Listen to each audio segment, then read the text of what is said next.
അസ്സലാമു അലൈക്കും വറഹ്മത്തുള്ളാഹി വബറകാതുഹു. പ്രിയമുള്ള സഹോദരി സഹോദരന്മാരെ, നമ്മളിൽ നിന്നും മരണപ്പെട്ടു പോയവരെ നമ്മൾ ഓർക്കാറുണ്ടോ?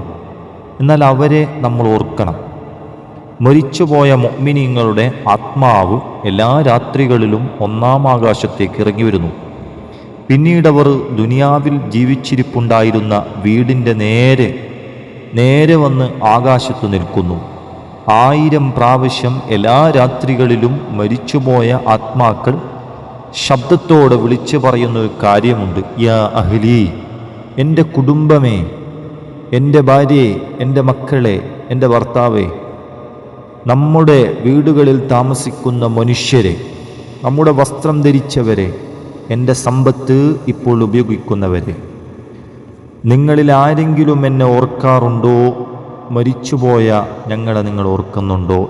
ഞങ്ങളുടെ ഏകാന്തതയോടുള്ള ജീവിതത്തെ നിങ്ങൾ ഓർക്കുന്നുണ്ടോ എന്ന് അവരിങ്ങനെ നിരന്തരം ചോദിച്ചുകൊണ്ടേയിരിക്കും. ഞങ്ങൾ ഒരു ജയിലിലാണ്, ഞങ്ങൾ ഒരു ഉരുക്കുകോട്ടയിലാണ്, ഞങ്ങൾ ഖബറുകളിലാണ് ഇപ്പോൾ താമസിക്കുന്നത്. നിങ്ങൾ ഭൂമിയുടെ മുകളിൽ നമ്മളുണ്ടാക്കിയ വീടുകളിലല്ലേ താമസിക്കുന്നത്? ഞാൻ സമ്പാദിച്ച അല്ലെങ്കിൽ നമ്മൾ സമ്പാദിച്ച സമ്പത്തല്ലേ നിങ്ങൾ ഉപയോഗിക്കുന്നത്? അതുകൊണ്ട് ഞങ്ങളോട് നിങ്ങൾ റഹ്മത്ത് കാണിക്കണം, കാരുണ്യം കാണിക്കണം. അള്ളാഹു നിങ്ങൾക്ക് റഹ്മത്ത് കാണിക്കട്ടെ. നിങ്ങളൊരിക്കലും പിശുക്ക് കാണിക്കാതെ ഞങ്ങളുടെ മേൽ സ്വതക്ക കൊടുക്കണേ, ദുആ ചെയ്യണേ. നിങ്ങളുടെ കൈവശമുള്ള ഭൂമിയും വീടും സമ്പത്തുമൊക്കെ അത് നമ്മുടെ കൈവശമായിരുന്നല്ലോ. നിങ്ങളെപ്പോലെ ഞങ്ങളും ദുനിയാവിൽ ജീവിച്ചിരുന്നപ്പോൾ അള്ളാഹുവിൻ്റെ മാർഗത്തിൽ നമുക്ക് ചെലവഴിക്കാൻ പറ്റിയില്ല.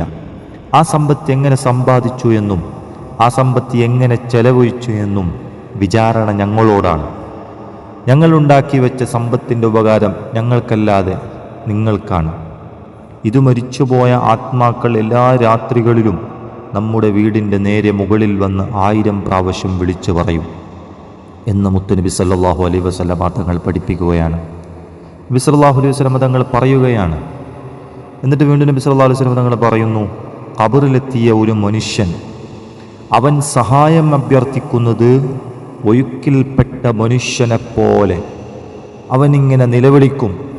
നമുക്കൊക്കെ പുഴയിലോ അല്ലെങ്കിൽ ഒഴുക്കിൽപ്പെട്ട ഒരു മനുഷ്യനെ നിലവിളിക്കുന്ന നമുക്കൊക്കെ അവൻ്റെ ആത്മാവിങ്ങനെ പിരിയുന്ന സമയത്ത് അവനിങ്ങനെ രക്ഷയ്ക്ക് വേണ്ടി ഇങ്ങനെ യാചിക്കുന്നൊരു സമയം, ആ ഖബറിൽ കിടക്കുന്നവൻ അങ്ങനെ യാചിക്കുന്നൊരു സമയമുണ്ട്. സ്വന്തം മക്കളുടെ ദുആ അവൻ പ്രതീക്ഷിക്കുന്നു.